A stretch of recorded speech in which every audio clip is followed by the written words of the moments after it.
Welcome to the Lyric Hammersmith. This evening we welcomed three extraordinary directors to the stage to discuss their three productions of A Midsummer Night's Dream.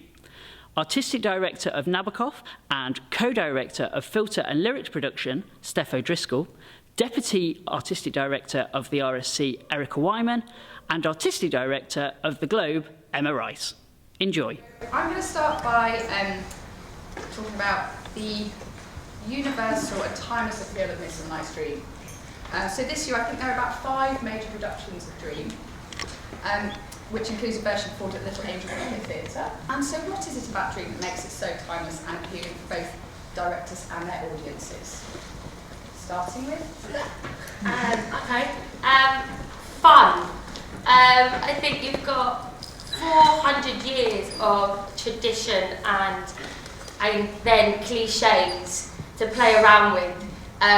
So there's a beautiful thing it's fun to subvert that, it's fun to make fun of that, it's fun to find a comedy within that. So that's something that definitely, the comedy and the fun element of it definitely appeals, I think, to me and I think to audiences these days. I think in terms of theatre and Shakespeare, I think it should be made if it's being made today, and it should be accessible. And I think comedy is a way of really doing that. So you can, comedy and magic actually transcends generations. To have a 9-year-old laugh next to a 70-year-old in the same production, I think is a wonderful thing. So yeah, the fun element of this production, the comedy of it, is something that I'm really, really drawn towards. There's lots more, but should we, yeah. Well, I agree, and I know I'm not meant to, and I've taken lots of grief from certain areas of the press that thought that I wasn't allowed to have as much fun as you. So we've had just a couple of them quite grumpy reviews going, it's really entertaining. Which I've been told about. So I completely agree. And there is, I suppose, in that expectation that maybe it won't be entertaining is the other thing that's so interesting about it, that it's about love in a really proper sense. I think it's about difficult love, thwarted love, but also love that might be good for everybody else. So love across social class, a fondness or a respect for people who are not like you, trying to put on a play for you. And they're both, the royals are by turns horrid about that endeavour and really rather insightful about that endeavour, and making the show the way we have, maybe we'll talk about later. That's been really vivid, actually, that there is a kind of love that matches the romantic love and the arranged love between Theseus and Hippolyta, and how, whilst you might have simple prejudices against arranged marriage, actually in the play it suggests that they decide to find a way through to a happy marriage, which might then give the nation, or Athens or Warwickshire or wherever it is, peace, and that's an act of love, to try and find a way to come together against the odds. So those things throw up all sorts of complicated, dark and interesting themes to play with as a director and for an audience, in the context of it being really funny. So obviously we've got 2 productions and you've directed, you've completed these, and then you're about to go into...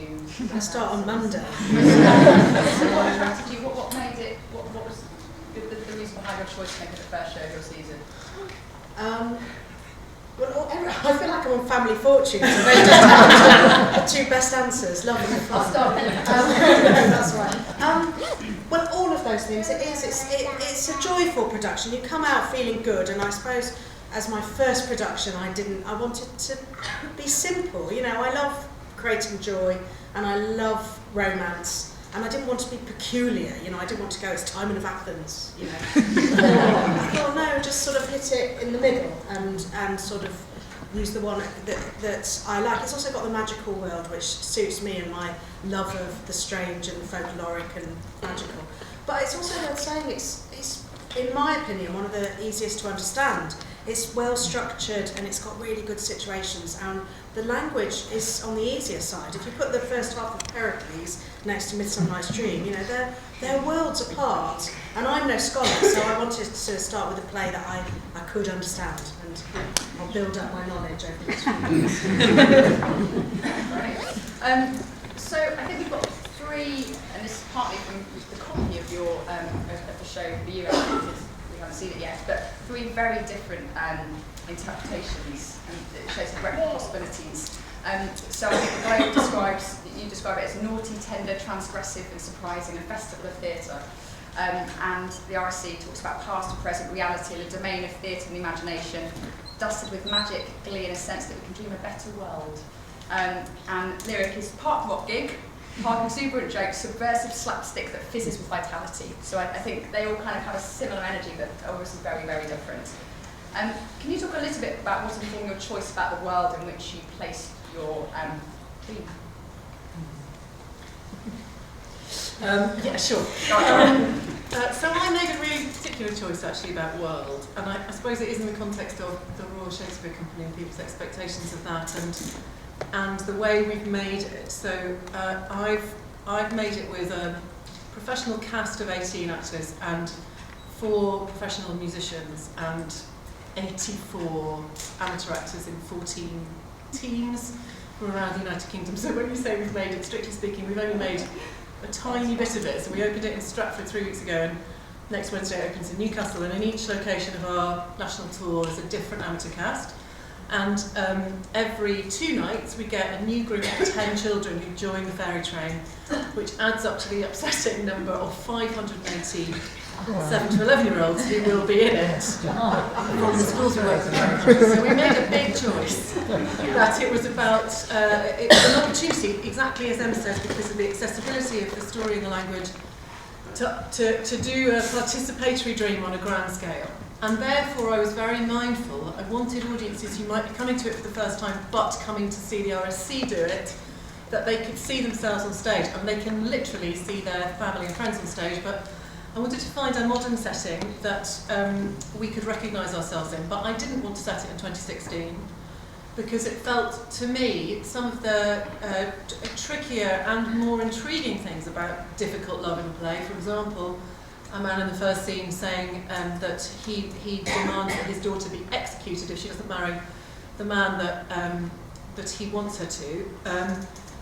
That, I'm pleased to say, does feel a bit alien in 2016, which is actually one of the few things that does. You know, 420 years on, there's a lot of it that feels very fresh and very easy to relate to. So there was that sense of not 2016, and then I was keen on understanding that it's immediately after the war. I was really interested in, I think that's the better world part of that thought, that it does seem to me a play that emerges from a difficult moment, floods and war and chaos, and the mortals are not having a good time, and the immortals know it, and some of them feel responsible. So I was interested in that. So it seemed to me that the late 1940s were quite interesting because we've all got quite a strong image of them, whether we were alive or not. And we have a sense of the nation coming together in a way that's maybe a little bit less familiar these days, although we perhaps did it for the Olympics. So that sense of the nation having suffered but being prepared to come together again across class and background, and I wanted something that would sit well in Glasgow and feel like it belonged there, because we're going to have lots of Glaswegian voices 3 weeks' time, and sit well in Truro, and you know the places that we're going to, so many of them were blitzed. So we've made a choice about a world that's quite blasted by the war, and you can see that. And just one little thing to say about that. As soon as we started thinking about that, Tom Piper, as designed it, started showing me all these amazing images of bombed out buildings in which trees and flowers and huge plants started to grow in a sort of persistent, magical way. It is the sense of the forest just insisting on surviving, even though human beings have done so much damage. So that inspired us and has something to do with what it looks like. So, do you want to talk about this about?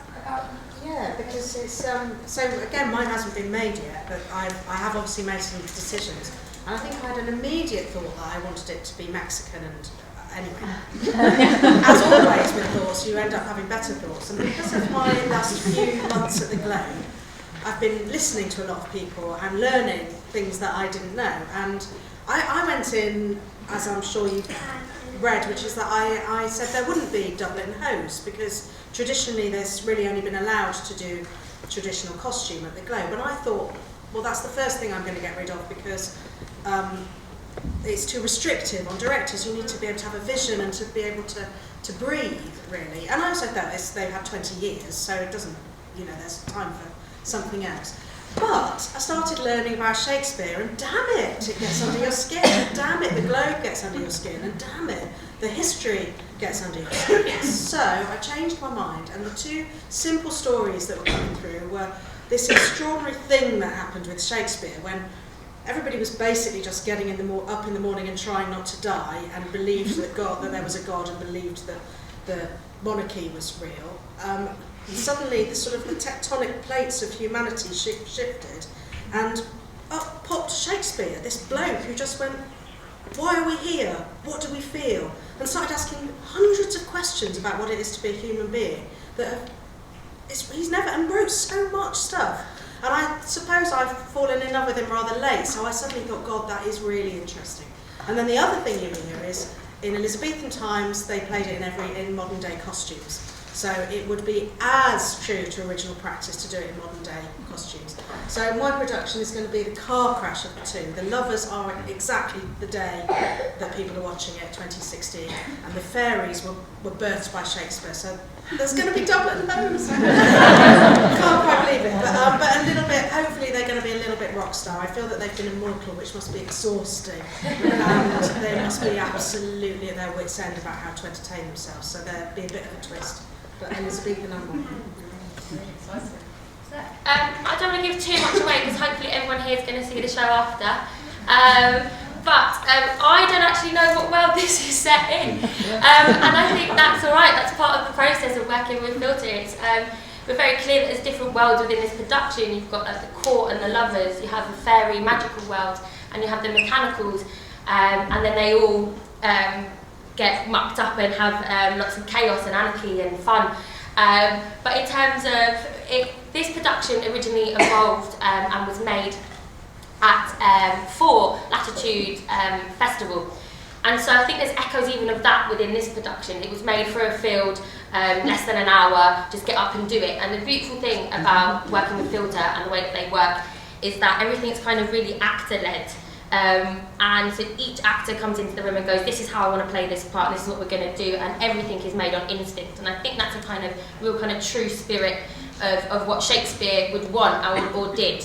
And so in terms of coming in with like already an agenda about a world that it's going to be in, or kind of we're going to really, really highlight the gender politics, that doesn't happen. It's about doing the scene as it is and just going with whatever happens in the moment and doing Shakespeare in 2 weeks, and we'll just see what happens. And if you start to question it, it all fails. Like all falls down. Second week of rehearsal, I started to question things. It was like, don't do that, Stef, because it's been working before. And that's, yeah, so in terms of world, this process working with Filter, it's not something set like that, it's more, and you'll see hopefully tonight that does still work. A lot of sound to kind of drive their world, so I think it's safe to say that the world is created audibly by how sound can influence what you're seeing. I think that's safe to say, isn't it? And then actually it creates from that. I don't want to say too much more, wait until you see that bit. Can I be really subversive and ask Emma a question? Yeah. I realised it, having said all that about difficulties, I then went into rehearsals and, then nothing changes, and I became quite obsessed with Elizabeth first, because it seems that one thing that springs straight at you from 1596 is the decline of her reign, and she's very loved by Shakespeare anyway. And the sense, I suppose the question is, do you think he might have written it not necessarily for her, but with her in mind? I don't know is the short answer to that, but yeah, I mean, there's a queen of the fairies, isn't there? I mean, who's liberated from all the things that are getting Elizabeth. It's immortal. Yeah, exactly. And the speech that really did it for me was Cupid's arrow, one speech about Cupid's arrow being quenched. in the chaste light of the watery moon, and therefore it missing the votaress and missing. I think that's Elizabeth. So I think there's a kind of, it's not that Titania's Elizabeth, but Titania's like a liberated Elizabeth who's got love and gets even more love in the play. And Oberon saw this happen. This amazing dose of love came this close to Elizabeth, which is quite close to what happened. That's romantic. Yeah, it's And probably there's also the romantic. longing for a child that she never had. Exactly. The desire for family and Indian boy. So the 15, I'm just really saying 1590s are really sexy. Yeah. And obviously you've got Meow playing Tanya, which is very exciting. I know. For So those the who don't hilarious know, text. Meow, she is a rather brilliant cabaret singer performer who was in Umbrellas of Cherbourg. Yeah. And is going to certainly bring her own take on Tanya. She's brilliant and she's surprising and she's got legs like Sid Charisse, can be as funny as Lucille Ball and has got sort of the heart of Glenda Jackson. She's amazing. She's amazing. She sent me a funny text. She's going to be late to rehearsals and she sent me a text. So sorry I'm late. However, don't worry about me. I've learnt my lines and I can say them either very fast or very slow. She knows she's going to be late already when we're looking to go. She's planning her entrance. Yeah. Certainly. So we touched a little bit, I suppose, about choices you make, and as Stef, you said, it definitely was about gender politics, and obviously there's a lot of talk at the moment. I think we've talked about it quite a lot in terms of gender and the fact that 60% of Shakespeare's characters are women, and about how we can redress that balance. And obviously, historically, men have done all the parts. And Stef, you recently was associate director on Henry IV, the Don Moss production, which was all female cast. So I think it's fascinating. Obviously, you've got a female cast in your production. So it'd be really great just to have a little touch about. I suppose let's take it away from you for a minute and your experience of working with a female or female cast and what that meant. Yeah. The process into the work. Yeah, of course. Working on the all-female Shakespeare, which is, for anyone who doesn't know, the concept is it's set in a female prison and it's female prisoners putting on Henry IV. I worked on Henry IV as part of the trilogy. And I think there's something really amazing about that statement. Like Imogen said, I think it's 1 in 4 parts in Shakespeare's canon are written for a woman. And so all the roles within the majority of the women's roles are either domestic or the romantic. They're the wife, the lover, the widow of a man, and their speeches are all about a bit revolving around a man. And then you look at all the amazing speeches that the men get, and they're all about the political, the philosophical. They're about the bigger world, and it was just inspiring to reclaim Shakespeare and have women do these meaty roles, these parts that are not naturally within his canon of work, and women should have them. It's 400 years. We should be able to speak the political, the philosophical, and not be all about domestic and the romantic. And so just that political statement alone and being part of that was absolutely inspiring about reclaiming Shakespeare, relevant of class, of gender, of ethnicity, of age, like anything of that. So, yeah. Ending strong on yeah. I think, Emma, you said it as well in a recent interview. You said that if anybody bended gender, it was Shakespeare. So I think it just takes a change of mindset. And also we've just had the announcement that Townsend Gregg is doing Malvolio, and Terry is playing Henry V. So I think there's obviously choices that are being made, and it doesn't matter anymore. Actually, it's probably going to become less interesting the more it happens. And so, what was behind your choice of Puck in the case of female? I suppose two things: the collision of the political and the artistic. That I've also been banging on about it for 20 years. Yeah. But you're right, something's happening, which is good. Fingers crossed that it stays. But it is happening, and it does feel like there's quite a sustained debate about it. And the ERC has made a really strong pledge to shift things. Of course, he's in our title, and also an interest in plays written by his contemporaries, which also have lots of meaty male roles in them, although some terrific female roles. And I guess when I started about 3 years ago, we did a programme of work in Swan called Roaring Girls, trying to really highlight how many terrific parts for women were also written at that time, but they're all written by men. So we've also been merrily, which has been really exciting, commissioning quite a lot of work that tries to, from women, but also from men, writing about gender and shifting notions of gender power. So it's been in my mind and it's been on our stages. And Maria Arberg, who's been directing with us for a long time as well as elsewhere, has been doing some very interesting things for a good long while, so it's not new. Her King John at the RSC, Costa Women playing bust, so all sorts of interesting things. And in fact, when we did The Tempest 5 years ago, there was a very nice moment in that nobody noticed that Kirsty Bushell was playing Antonia. She didn't really notice. She had a scarlet pink on and she was fabulous and wasn't news. And it hasn't really been news, Lucy playing Puck, which has been good.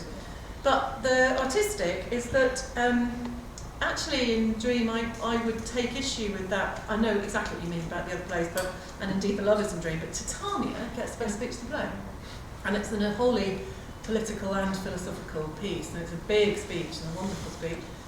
So I think the play does absolutely ask you to think about gender. It gives Hippolyta no lines and gives Titania all that huge speech. And anyway, I've got the luxury of having two actresses playing those two roles, and so you really see what Shakespeare's up to, which is going, why are the women silent? What's going on? What if they weren't? So he's interested, I think, really interested in giving the women voice. And it just seemed like a way of casting Lucy, who is just a very interesting person and a very interesting actress and an activist as well as a performer, and that lives in her, this desire to disturb and disconcert. It felt like an interesting way of making sure Puck was a bit weird and a bit shape-shifting. And it's not, oh look, it's a girl, but I'm not sure who you are. Not sure whether you're a boy or a man or a woman or a girl or whether those categories aren't interesting because you're too strange for that, which I think is how it's written. So yeah, and more interestingly, I've got two women playing bottom around the country, which is really very rarely happens, and that is a hell of a part. It reminds me a bit of the Domar work, that to really go there and say, what is this part and how is it written? Imagine for a man. No, it's Falstaff and would have been played probably by the same guy. So that's brilliant. And I've got about 18 people playing, there can't be that many, 11 women playing queens. So there's loads of women playing men's roles, and it does make it feel fresher and more familiar to us, I think. Yeah, and hopefully we won't have to have these conversations. It won't matter in the future, actually. Who plays what? And I think it's becoming less of an issue, but it's a shame we sometimes have to talk about it. So we celebrate it is being talked about and it is changing. Are there any, you may not want to give away any casting thoughts? Yeah, I suppose all of the above, and I think theatre's always very behind the curve. In many ways, it's happened. All we're doing is noticing that it's happened. The women are running the buildings now. It's just filtering through. But I certainly felt, as somebody that hasn't spent a lot of time on Shakespeare, that I did have a responsibility going into a Shakespearean venue to see the effect that he's had on theatre. And it's actually 13% of lines he wrote for them, and it's not okay. Simple as that. So it's why I said it at the beginning. It's been incredibly easy. It's just a beautiful snowstorm. You just shake it up and see how it falls. So I've given some women's parts to men in my production, and the other way around, and I've ended up with 8 men and 6 women. So no, the other way around, 8 women, 6 men. But I don't think it's a big deal on lots of levels. It doesn't feel very radical. It just feels that you're just putting a little bit of freshness into it. And also women participate so much more than men. It feels much more real in lots of ways. I've got all my mechanicals except bottom being played by women. And it's true if you go to any book club or any salsa dancing class or anything in which people volunteer, it tends to be 8 women to 2 men, doesn't it? So really nice. Isn't it 80% of theatre bookers round the country are women? 80. So there's a lot of men being made to come with them.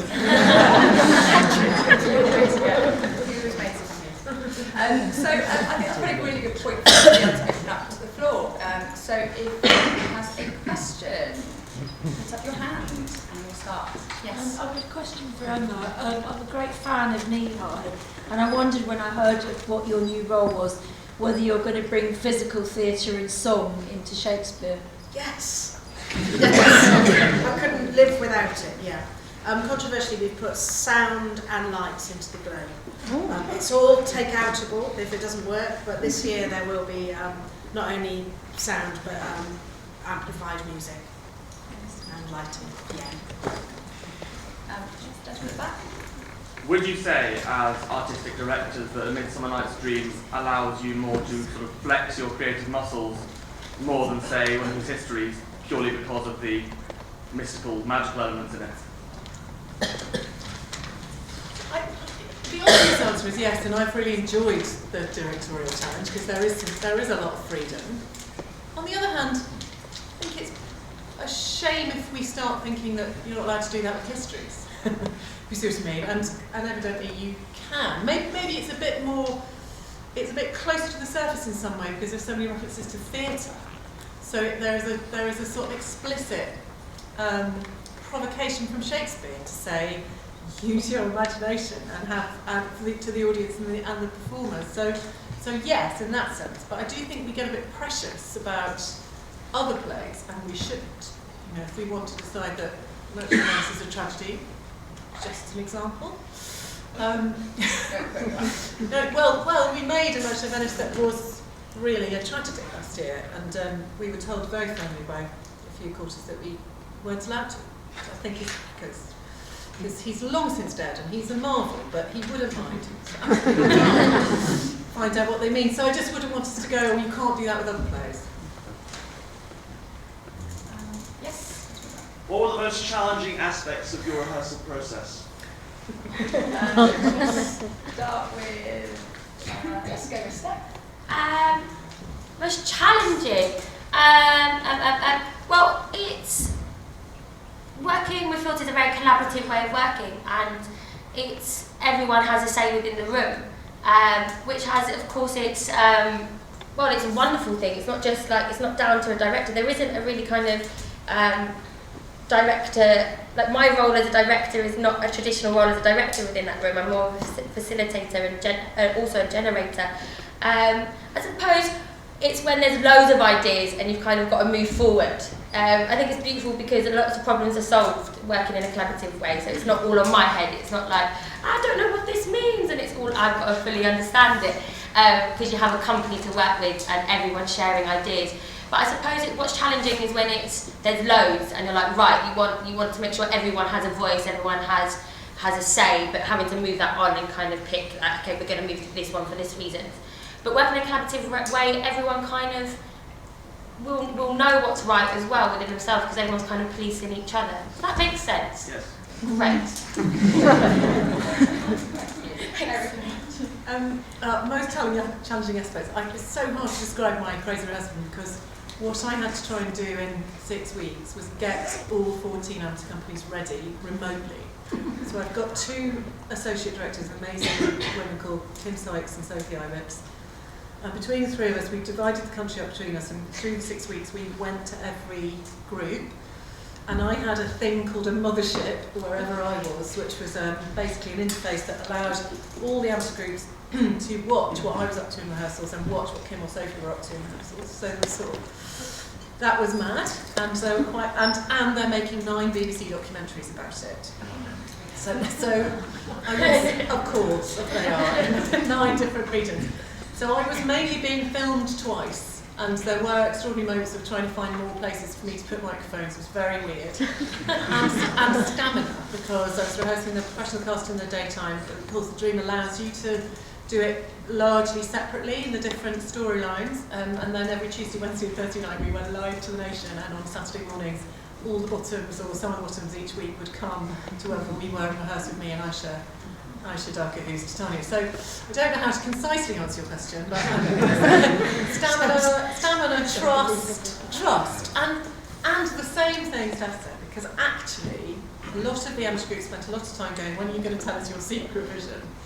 And I kept saying, there isn't one, we're going to make it together. And then actually those 6 weeks, it was amazing to discover that even under those bonkers circumstances, that is exactly what we did, because it's the only way to do it. So actually, moments of Truro particularly going, we've had an idea, and then shows it, we all look down the screen, what if we throw this over here, and he catches it, oh yes, let's all try it, you know. It was brilliant, and then finding out what we wanted to do differently in each of the places, and trying to make a show around each of the companies. Those were some of the challenges. Mine are yet to come. The only thing I would say is that when I first got there, I was said, well, how do I have a room set up for table work? I said, what? What's table work? What's table work? I've never heard of such a thing. I wondered whether it's first of all I thought food, and then I got like, we're not going to do table work. And how did that go down? I mean, was that... we didn't do any either at the RSC.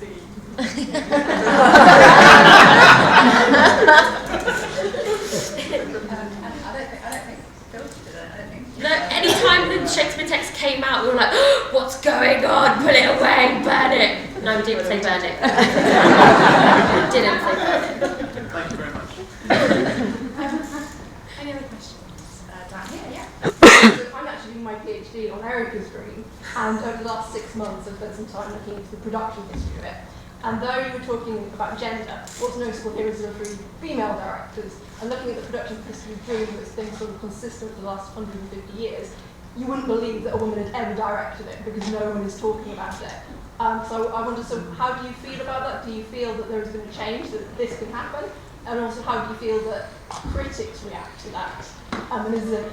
There's lots of questions in there. Yeah, sorry. There's so much I'd like to... Yeah, how do you feel about as a woman? This is your PhD that you're trying to It's really on stage, and I can ask, yeah, so how do you feel as a woman directing Dream with sort of the male history of it, I guess?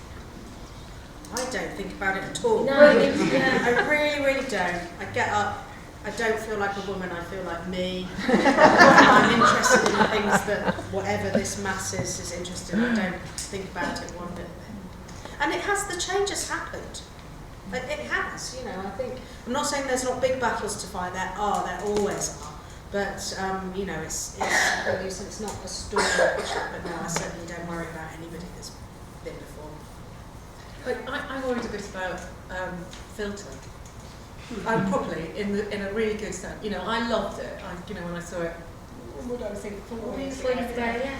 I absolutely loved it. So again, it hasn't troubled me that mostly they've been men.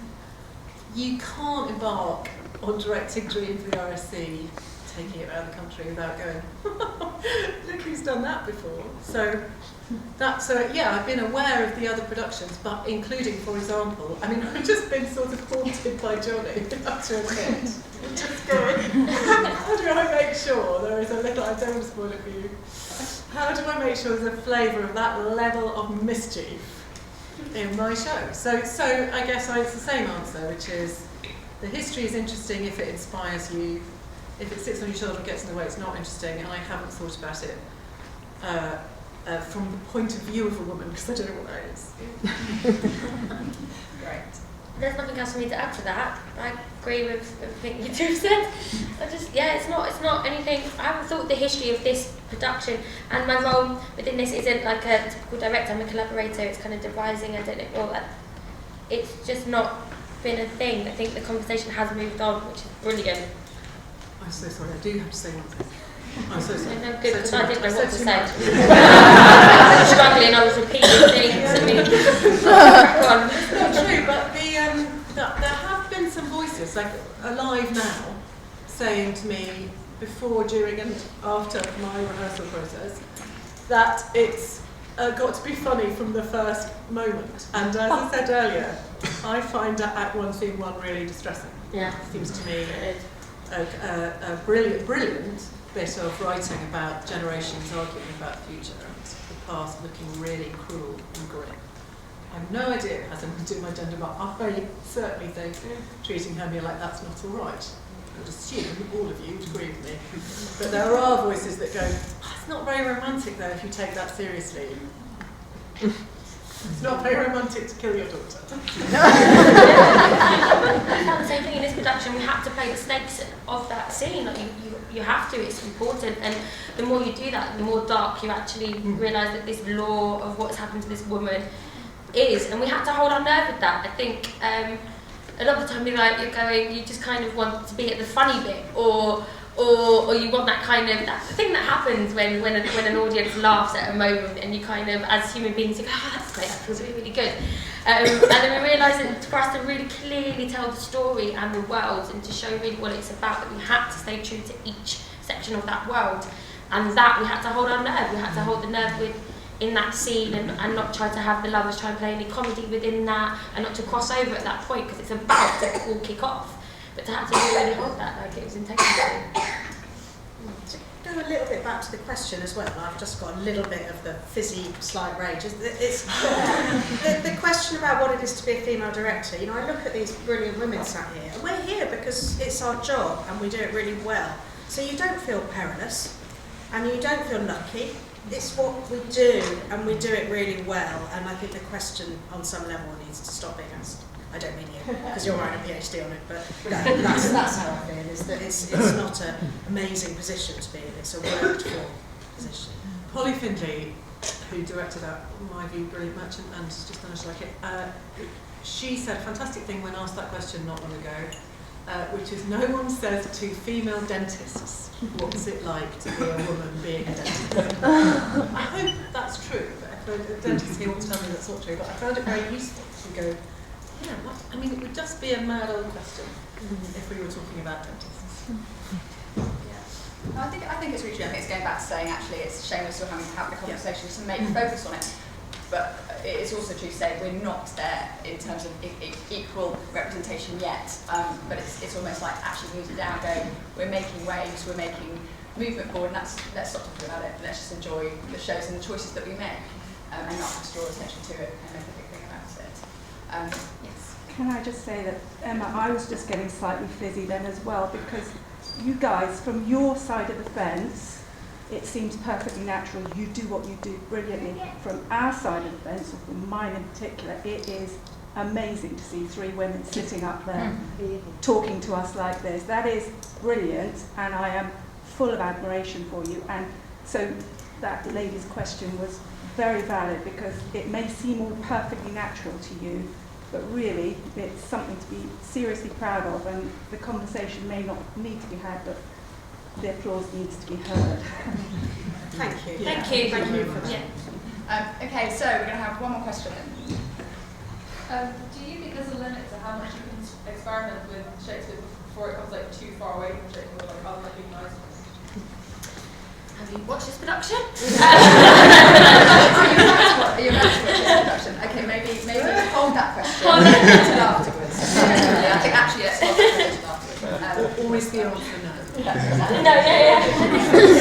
There aren't any copyright. On a really basic legal level, you can do what you want. A lot of people get very upset, but I've worked out that a lot of people get very upset about everything.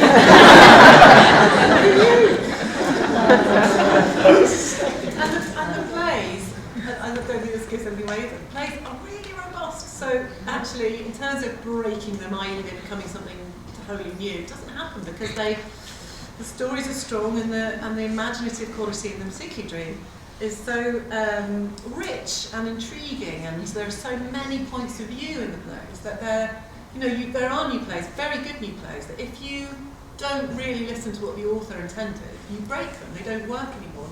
They don't have the effect the author intended, and they've sort of gone and then and it's just not true. So they don't break very easily at all. They let you do all sorts of crazy stuff. And I think that's why 400 years on we're still having these conversations and we're still excited about it. And I think the three productions that are represented by you here show that you can keep on playing and pushing. And I've been taking notes. Well, we have come to the end of this fantastic conversation. Thank you all so much.